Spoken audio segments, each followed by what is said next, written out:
While serving in Afghanistan, former Army Captain Matt Zeller on the left teamed up with Janice Shinwari on the right, an Afghan interpreter who eventually saved his life on the battlefield. After years of waiting, Shinwari finally got a visa to enter the U.S. Yeah, it's an incredible story. And now the two, they are teaming up and asking Congress to pass a resolution naming those who served alongside our troops honorary veterans. With more on their mission is co-founder of No One Left Behind, Matt Zeller, and former Afghan interpreter Janice Shinwari. Thank you both for being here. What an incredible story. Thanks for having us. It's an honor. Matt, you were telling us in the commercial break, the reason you're sitting with us this morning is because of this man right here. What happened? We were in a battle on my 14th day in the war, and our unit got surrounded by about 50 members of the Taliban. We were actually outnumbered and outgunned, and Janice was part of the rescue convoy, and upon arrival noticed that I had been actually blown away from our force, and I was by myself in the middle of the field and ran over and ended up shooting two guys who were about to shoot me in the back.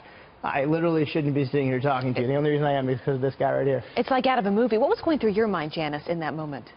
Actually, when I went there, when I got to the objective, I even didn't know him. I didn't remember his name.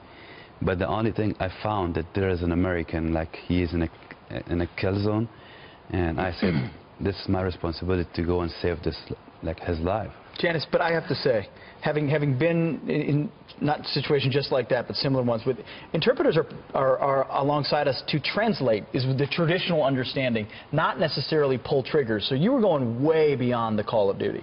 Yeah, because the unit that we were working with, we had to look for each other. If we didn't have gun, we couldn't save any life, and that's why they trusted us. We were like the trustworthy translators. That's why they allow us to have guns and look for each other. In firefights, they were literally the first people that the Taliban would start shooting at. Because, look, I don't speak Dari or Pashto. He does. And my job was to train and advise the Afghan military to one day be able to replace us. Well, I couldn't do that without him. And the Taliban understood that. And they also understood that I couldn't talk with the Afghan people and try to convince them to support what we're trying to build in Afghanistan and the Afghans themselves are trying to build. All of that is accomplished by this guy sitting next to me. And without him, I'm useless. I'm combat ineffective. That's amazing. And that's why you guys have started No One Left Behind. Matt, you say this is not about getting VA benefits. This is just about respect and dignity. Yeah, when I picked him up at the airport, I actually learned that there's no government program to resettle these people. There's a conglomerate of nonprofits that have tried to do their best, but there just isn't enough resources to take care of these folks. In fact, we've been able to help out 5,000 of them in the last 4 years, and we're in 10 American cities. But I got to tell you, for every family that we can help out, we have to turn another 10 away because we just don't have the resources. So about a year ago, we started asking other veterans organizations if they wouldn't mind getting involved. And what we learned was that to a veterans organization, for the most part, they wouldn't stand up to assist these guys because they're not technically veterans. And so that got us thinking, well, what would it take to change the narrative on that? And it turns out, if Congress has the power to do this, they've done it, in fact, before in our nation's history. We gave Bob Hope and Steve Fisher at Fisher's House honorary veteran status. We gave all the Filipinos who fought with us in World War II honorary veteran status at the end of, it wasn't at the end of the war, it was actually in 2009 we passed a law that allocated $188 million for those folks and then later gave them the Congressional Gold Medal. We're not asking for any of that. Yeah. All we're asking for is a declaration that they're honorary veterans, and in so doing we believe it'll unleash the private sector to support these folks. You ran smack dab into the Veterans Industrial Complex, which some have as well. But you have a lot of support. Yes. And here's some of the endorsements you've received from the outside for this particular initiative. Defense Secretaries Rumsfeld, Gates, Panetta, Hagel, and Carter, Generals Pete Pace, David Petraeus, many others, Ambassador Bolton, Crocker, Wolfowitz, former House Intel Chairman Mike Rogers. You do have the Vietnam Veterans of America Wounded Warrior Project and 17,000 signatures on change.org, so I imagine viewers here can go do that as well. I mean, I can just...